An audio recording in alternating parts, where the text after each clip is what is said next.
Жылдам хабарнама. Сәлеметсіздер ме достар? Егер жаңалықтарды алғашқылар қатарында білгіңіз келсе, арнамыздағы подписайся және де бір ғана лайк түймесін басып, видеоны соңына дейін тамашалаңыз. Қорқынышты ойыншықтар саудадан шығарылуы мүмкін.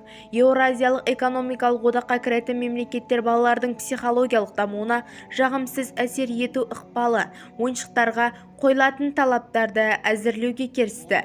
Себебі нарықта қорқынышты күш көрсету белгілері бар.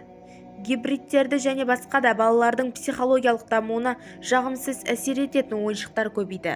Ал психологтардың айтуынша, ондай қорқынышты ойыншықтар зорлық-зомбылық пенен агрессияның байланысты ойын сюжетін туындатады. Қолдайсыздар ма? Бізді тамашалауды жалғастырыңыз және де видеоларымыздың астына комментария жазуыңызды күтіп қаламыз.